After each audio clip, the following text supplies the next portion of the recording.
সিদ্ধার্থের বিবাহ হয়েছিল কোলবংশীয় নাগরিক দণ্ডপাণির কন্যা রূপসী যশোধরার সঙ্গে, কিন্তু মন তার কোনো ক্রমেই সংসারের প্রতি আবদ্ধ হচ্ছিল না। দাম্পত্য জীবনের দশম বৎসর পর ভূমিষ্ঠ হলো তার একটি পুত্র সন্তান। রাজ অন্তঃপুরে কোলাহল পড়ে গেল, কিন্তু তার মনে একটুও শান্তি নেই। একদিন সারথি ছন্দককে নিয়ে তিনি পথে বেরিয়ে পড়লেন। এমন সময় চোখে পড়ল এক বৃদ্ধকে। তার মাথার চুলগুলো পেকে গেছে, মুখে একটুও দাঁত নেই, গায়ের চামড়াগুলো ঝুলে গেছে।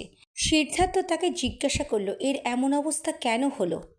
ছন্দক বললে, এরূপ একদিন সবারই বৃদ্ধ হতে হবে, বার্ধক্যের হাত থেকে কারো রেহাই নেই।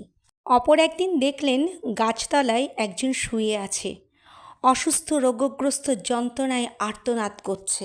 তৃতীয় দিন তার চোখে পড়ল রাজপথ দিয়ে চলেছে এক শবযাত্রা, এবং শবযাত্রার পেছনে কেঁদে কেঁদে চলেছে তার প্রিয়জনেরা। এসব দেখে স্ত্রী যশোধরাকে বললেন,